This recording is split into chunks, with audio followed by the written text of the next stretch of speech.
So, the Fallout show. Let's talk about it, shall we? To start off with, this isn't something that I'm really used to. Doing face cam and blog type of videos is just not really my area of expertise. So forgive me if this is the first time you've ever seen my face. And actually, hang on. Okay, that's much better. Don't get me wrong. I love my Nuka-Cola beanie, and the sunglasses are nice, but in the middle of the night, which is when I'm recording this, whenever it's way too hot, it's not my style, and this just works a whole lot better. So, the Fallout show came out on Monday, and it's 8 episodes long, and it's getting rave reviews by tons and tons of people. What's my opinion on it? First thing I want to say is that this isn't really my area of expertise. I'm not a huge media critic. I don't watch a lot of television. I don't watch a lot of movies. So that kind of puts me in the outfield for whether or not I have any reason to be commenting on this. That being said, most of my success on YouTube is directly derived from making video guides for the Fallout game franchise, at least Fallout 3 and Fallout New Vegas way back in the day.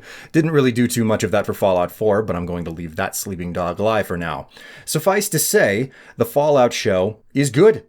It's fantastic, in fact, and there are two different types of ways that you can talk about a TV show. The first track is as a standalone TV show and whether or not people who know nothing about the game franchise will understand it. The second track is about whether or not people who play those games, especially the ones who play it religiously, will be satisfied with the television show. And I think that the TV show actually manages to do both of these pretty well. The thing about the Fallout TV show is that it doesn't get bogged down in all of the details and minutiae of the world building, which you would get in an 80+ hour video game. What they've effectively managed to do is display that world in such a capacity where you don't need lots of things explained to you. That being said, if you've never played any of the games, there's a good chance that you would end up being lost when watching the TV series because you just don't have the inside knowledge about how desperately awful a lot of things in the wasteland can be. Nor do you have the fundamental understanding of when something important shows up simply because you don't know anything about the larger world canon. This is really the most beautiful thing about the Fallout TV show, and I would argue the most important part.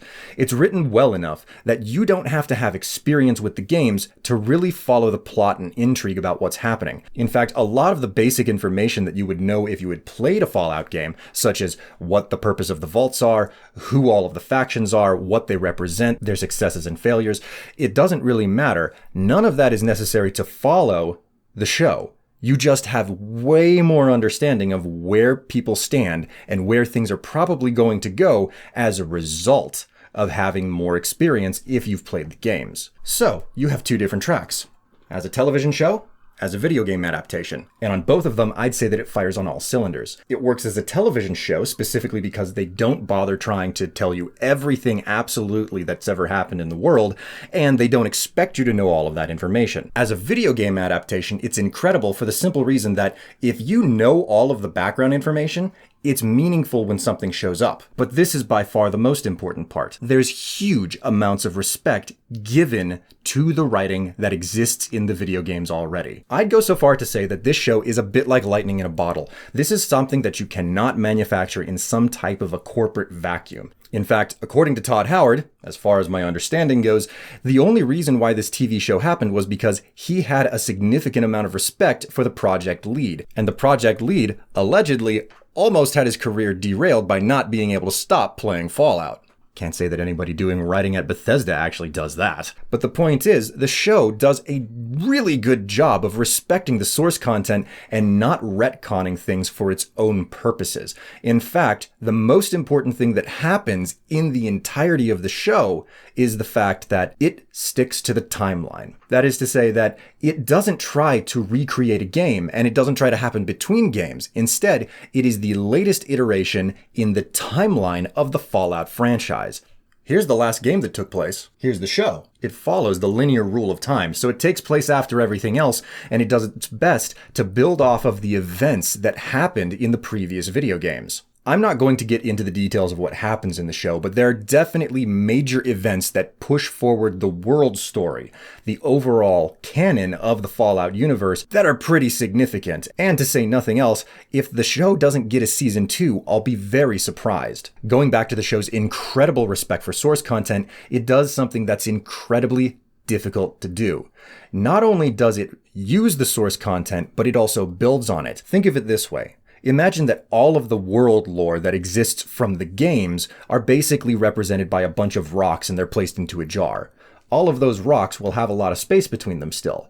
The TV show is like pouring sand in between them, using the larger chunks of lore to flesh out way more detailed differences and define reasons why major things happen in the Fallout universe. It is an incredible amount of attention to detail to do something so successful. Again, I'm not going to do any spoilers here, but later in the series, there is a large meeting amongst many important people, and the implications of that meeting on the larger world and the stories that go about and how things have come to be, just the general backdrop of the game franchise, you do not create such an incredibly intense scene with so many important characters who are explaining effectively why large swaths of the game world are the way they are.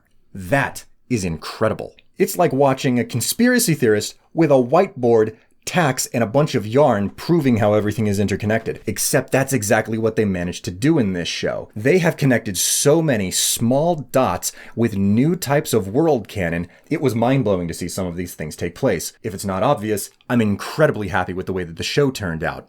That being said, now we have to talk about the ways that they failed. So here's the deal. Whenever it comes to any type of media, you want to create certain amounts of continuity. And while the show has done a great job of tying into the rest of the games, they haven't done the best job thinking through some of their internal continuity within the show itself. Again, I'm not going to give anything away, but it's a little bit like, hey, I'm going to arrest that guy. 2 seconds later, he's right back on screen. How did you get across town so fast? It's basically that. Smaller continuity errors from within a singular episode's standpoint. Which is really disappointing because they do such a good job everywhere else. That being said, there are some developments with the larger story and its implication with Fallout lore, which have definitely rankled a couple of feathers. Again, I won't get into them, but suffice to say, it changes how you think about certain characters, certain factions, and what it means to be such a character or part of a faction. I wish I could say more, but my entire point, show's fantastic, and while it's not perfect, it's definitely done a bang-up job. Anyway, that's everything I have to say. Love the show, and thanks for watching.